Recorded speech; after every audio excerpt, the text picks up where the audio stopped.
You're listening to Wurth Elektronik's What's Up Radio podcast, where each week we're seeing what's up in the world of electronics and PCB design.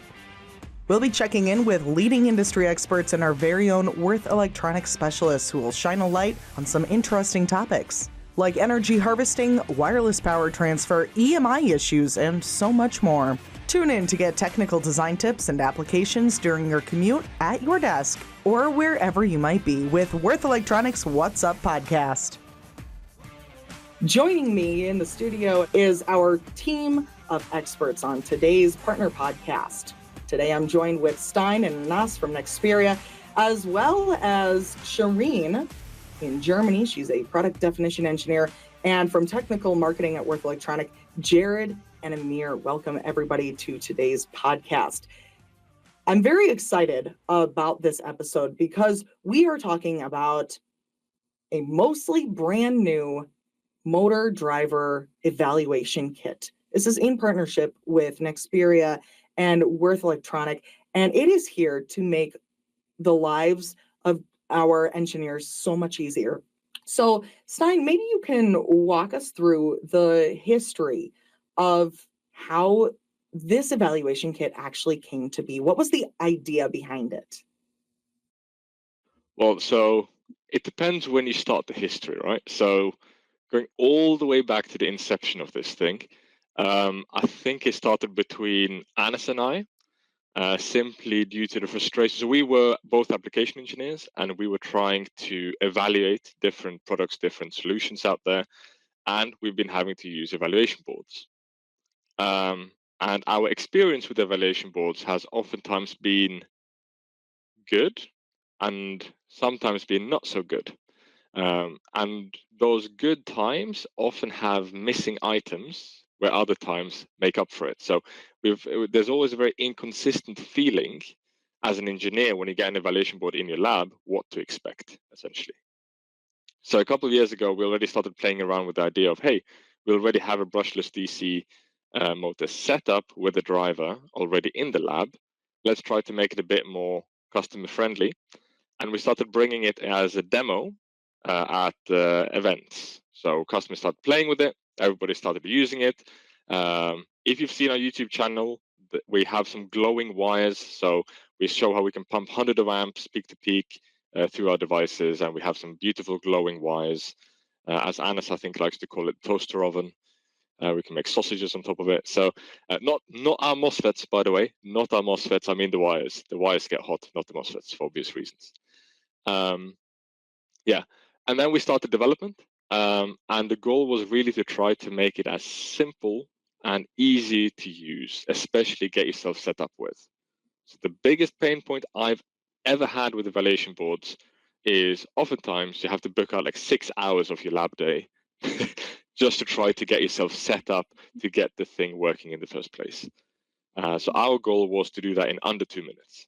So you can get yourself up and running within 2 minutes, and then you can actually start doing what the point of the evaluation kit is, which is to evaluate, essentially. You had mentioned that your goal was 2 minutes for a setup time, but what was the time for the initial setup? Well, assuming you had a benchtop power supply, right, it was still 2 minutes. However, as we were kindly informed by a multiple amount of people, not everybody has a benchtop power supply with them at all times. Hence, please have it be, for example, USB-C friendly, which is then what we implemented, to have it then USB-C friendly. Obviously, if you want to go higher power, we still have the capability for you to use a benchtop power supply. But if you just want to get it up and running, prove to yourself that it is in fact spinning, the motor is spinning, you have a USB-C charger there as well. Yeah, I think there's also the wire stripping, whole wire stripping debate as well. Yeah. So that was another fun one. So the evaluation kit comes with the motor already present in the kit. However, the wires, they weren't stripped. So they weren't, the metal itself was not exposed. And then we got complaints that, hey, you can't take it out of the box and connect it because the wires aren't stripped, and we're not providing wire strippers. hence it was this massive debate. And you know how those engineering debates go on and on, that should we strip the wires, should we not strip the wires? And in the end, we were like, cool, we're going to strip all the wires. Everybody leave us alone. Stop asking this question. And that's where we took it. So yeah, we've been through multiple iterations. In fact, once when we showed the board, I was at an Oktoberfest, essentially, with my boss. And funnily enough, the Oktoberfest was in York, England, not in Germany, for obvious reasons. And we ran into somebody from Wurth Elektronik, and we got discussing all the funds of the passives versus semiconductors and how could we potentially work together. And then we said, simply as a joke, hey, we have this evaluation board. You know, what can you guys do? And one of the people from Wurth Elektronik, they said we can do everything. And basically it was an informal bet where we just said, okay, well, prove it. And here we are. So all of a sudden, they were able to, or Wurth Elektronik, they were able to supply nearly everything we needed in terms of passives, I think connectors. I think, Aanas, you can go in depth into every single component they've been able to supply. That's where all of a sudden our cooperation came from. It was essentially from an Oktoberfest in York, England.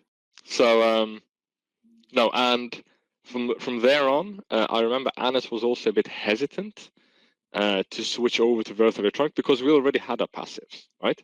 We already had our connectors, we already had our passives. I remember I came to him and I was like, I have this brilliant idea, as everybody from marketing ever does. And he looked at me like every engineer does when somebody from marketing comes to them. And then we just tried it. And actually, it was an absolute joy. And this is not meant as a plug. I'm not trying to plug Wurth Elektronik here, but actually, out of this entire project of the ups and downs that Aanas mentioned, that was actually one of the more joyful sides. And we never had a capacitor problem ever again. That was the nice thing. So it was quite easy. And when you have the statement, it works as advertised, that is basically how that relationship has been so far. I'm sure one of the things we can talk about as well is we didn't expect how easy it would be to request samples from you guys. That was both Aanas and I freaked out a brief moment when we thought you're actually going to send us however many thousand samples in yeah, I was like, oh, within can like I have an hour. like 50, yeah, I was like, can I have like 50,000 components? And like, oh yes, absolutely, you can. I've already raised the request. I was like, what? I was just asking if I can, but then I was like, okay, cool, that's quick. That's excellent to hear. Walk us through the board a little bit. What are I mean, you talked about how it was created, and you briefly touched on some of the positive aspects of the board after, of course, you figured out all the negative, got the bugs out of the way. What can this board do? So if we start just basically from what the kit actually includes, it includes 3 separate boards and a motor. So we have 3 separate boards. We have the microcontroller board, we have the Leonardo development kit, which is the microcontroller board. We have the controller board itself, and we have the inverter board. And they are all separated away by design. So it's modular by design, where you can connect in your own microcontroller if you really want to. So it's also Nucleo compatible. And you can also swap out products, Nexperia products, as well as Wurth Elektronik products, as you want to. So that the emphasis is really to try to make the board as easy and simple to use and evaluate products with. So in terms of the technical capabilities we've got, so the board itself, just purely from a power perspective, so we've rated it at about a kilowatt. So we've got LFPAC 5x6s on it. So that's our 5x6 MOSFET package, and quite impressive because we're doing 1 kilowatt with just basically a single pair of devices there. And in terms of voltage ranges, you can practically use any voltage up to 48 volts. It's obviously safeguarded higher, but yeah, 48 volts, you'll be fine. down to 12 volts. If you can go lower as well, if you want, we provide options for that as well in the user manual. But 12 to 48, you plug that in, and then everything just powers up just with one power supply.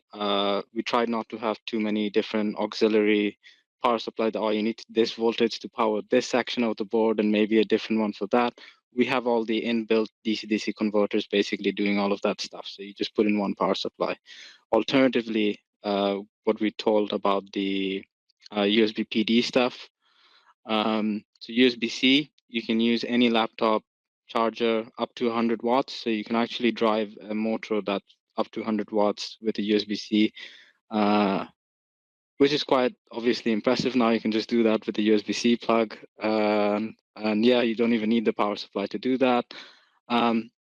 We do lots of different sort of like sensing methods, current sensing. You can use lots of different sensors, whether it's encoders, Hall effects, sensors, even sensorless, because we've got like the back EMF sensing stuff on there. Inline current sensors for FOC. There's a big list. Yeah, well, so the main goal is to try to make things as flexible as possible in that sense. So the kit itself revolves around the hackability. We have our user manual and the BOM as well. So the BOM also contains Nexperia products as well as Wurth Elektronik products. And in the user manual, we have two sections. We have one which is the quick start guide. That's just to get yourself up and running and understanding what's happening on the board, reiterating essentially what Aanas just said. And the second section is really to try to expand the hackability of it. And that's, we're using the term hackability, but from our experience, evaluation boards, they often tend to be a bit tied down. So you kind of have to do what the manufacturer of the evaluation board wants you to do, essentially with the board. We've tried to do it the opposite way around and try to make it as flexible to do whatever you would want to do. So try to tailor it to your application. So that's why the list of items is quite long, as Aanas indicated. But the goal is again to try to make things to fit your application instead of having you try to fit your application into the evaluation board. Are you looking at partnering with motor manufacturers, or is this more something that you see equipment people using to develop their own control for their specialized application? What do you see as the primary user of this? So we do not want to come across as being in a position where we're trying to teach people or teach engineers how to make a motor spin. That's not necessarily what we want to try to achieve. So Nexperia, we are a discrete semiconductor manufacturer, which means we don't have necessarily any clever chips, clever with the quotes around them, which is microcontrollers, right? So we always designed in together with other components. So our goal and our target customers are really those who, if you look at it from a system perspective and system engineering and design engineering, where you have multiple different types of components you have to put together and have them all work together in a nice, cohesive manner. Whoever does that, essentially, those are who we're targeting. So instead of that poor engineer having either multiple kits or having to pick from multiple different reference designs, or going through multiple different application nodes, you have one environment where you can test out your different ideas. That's the idea, right? If it succeeds, that's yet to be determined, but that's essentially the goal. Yeah, and again, just to really hammer home, the point is not necessarily to make things perfectly efficient. So we can't promise that this kit will, drive a permanent magnet synchronous motor like in a perfect efficiency at a perfect optimized way, but it will allow you to evaluate products for those applications in at least a consistent manner. You talked a little bit about what you liked about working with Wurth. Maybe just expand a little on what type of parts you used and why you chose them. Well, I can jump in quite quickly before Aanas does. So because it's modular, we have a lot of connectors. and selecting the right connectors with the right pin depth and with the right pitch and everything, that was not as fun maybe as it possibly could be. Yeah, and with that, I'll hand over to Aanas to maybe lead you into the connector side of things. Yeah, I mean, connectors were obviously a pretty dominant thing in this because especially we wanted to give people as much flexibility as they can to like use different methods of connecting to the board itself. So we had like terminal blocks as well, like all the different for the motor controls. If you just sort of like doing like small motors, we thought like, oh, you probably just want a screw and terminal, right, to just screw in your motor. That's, you don't want like the big screw terminals that it's probably better if I just show you guys. I've got the board here, by the way. So if you see the terminal block here, that's great, right? Because then you can just screw in your small terminals, small motors there, and that's great. And we were just sort of looking at like, that's probably going to be severely limited in terms of like current capability. But then obviously we found the connectors that you guys had were actually, was very high current rated. So we were actually surprised because then you can actually push, I think, like 16 amps or something through that. So you're pretty much at 48 volts, closing out at a kilowatt anyway, with just a small connector. The whole point of that small connector in the first place was just to be like, it's low power. But that wasn't the case anymore. We're getting mostly the full capability out of that. And obviously, on the other side, for the what we intended originally for just the high capability, we had the red cube connectors that from Wurth, which were for the high current capability, and they were just perfect for mass manufacturing because they were just SMD components. They kept our costs down. They weren't true hole or anything, and yeah, they're just plain and simple and great. Like you just put the blocks on and then you just screw them on, and that was it. And they're perfect. I think red cube connectors are things that we use quite a lot in our lab because there's a wide range of different power capability options out there. In terms of other components, obviously there's a wide range of like board-to-board connectors. Obviously we have there, whether we're talking from board, because we've got 3 boards, right? Connecting all the 3 boards and multiple pins, especially if you're thinking about the microcontroller, right? So there were loads of connectors all across the board. Even the USB PD the USB PD like connector as well. That was from Wurth. That was perfect. All the fantastic LEDs. Actually, that. Originally, I was using some LEDs for like the boards, and I used like, let's say like 20 milliamps of current going through it, and it had a certain amount of brightness. I was like, cool, that's, I don't need anything brighter than that. Later on, I switched to the Wurth like LEDs, and if I had actually used 20 milliamps through those devices, I couldn't see anything else because it was that bright. I ended up limiting the current to, I think, a couple of microamps, and it was actually enough brightness, and that's what's actually on the board. I think I'm using like 100K resistor for those LEDs because I just couldn't get it any like keep it any more brighter because like, so that's just like, it's very highly efficient in that case because like obviously. So once you actually got your vision back, you were able to start working back on the board? Yeah, pretty much, yeah. With sunglasses on the next time.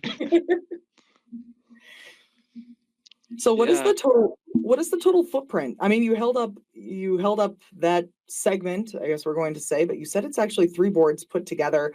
Yeah. How much room does this take up? I don't know how much square foot this comes out to be exactly. But we're talking like an A5 piece of paper maybe. That's enough reference for people. I mean, I feel like our technology here is really advanced because not only can you do a setup in under 2 minutes, but now you're really limiting that footprint. You can plug it in with USB-C. Sounds like there are some really huge benefits just from not only a time-saving perspective, but also space-saving, just right from the comfort of your desk almost. Yeah, and obviously with the board itself, we do have to because it's an evaluation board and not like a production we're not treating this as per se a reference design which you just copy and slap on, because typically you work with very constrained spaces when you're working with any production application, and with boards you try to shrink down things as much as you want. We actually kept because we tried adding in so many different things, we've got sensorless stuff and also the connectors for the censored stuff and all of those different things. It's actually bigger than what it actually would be if you were to put it in a production application, right? Because then you would only choose one of the above. You wouldn't select all different combinations of things that you think of. So yeah, this is not the best that it can be, right? You can actually make it smaller with the components, all the technology that we have on this. For Nexperia, at least for our MOSFETs as well, those space constrained, high power environments, that's really our bread and butter. That's what we do, right? So everything from blade servers to all those e-bikes you see whizzing around, which probably we're enabling that to some extent, to drones. So that is really where we operate. Of course, on this board, we didn't really want to go fully as dense as in many designs we have seen where we are present, because at that point, you can't easily desolder the devices back off again, as in you're going to blow off all the components the second you try to solder it off. Thank you for joining us for today's podcast as we talked about the history and development of the new motor control evaluation board with Nexperia. This concludes part 1 of our podcast, but join us for our next episode as we continue with part 2 of our conversation with Nexperia and Würth Elektronik. We'll be digging into this evaluation kit deeper with a more in-depth technical discussion, including talking points on open sourcing capabilities, uses, and a Q&A session with our experts. You're listening to Wurth Elektronik's What's Up Radio podcast, where each week we're seeing what's up in the world of electronics and PCB design. We'll be checking in with leading industry experts and our very own Wurth Elektronik technical specialists, who are going to shine a light on interesting topics, such as energy harvesting, wireless power transfer, EMI issues, and so much more. Tune in to get technical design tips and applications during your commute, at your desk, or wherever you might be with Wurth Elektronik's What's Up podcast.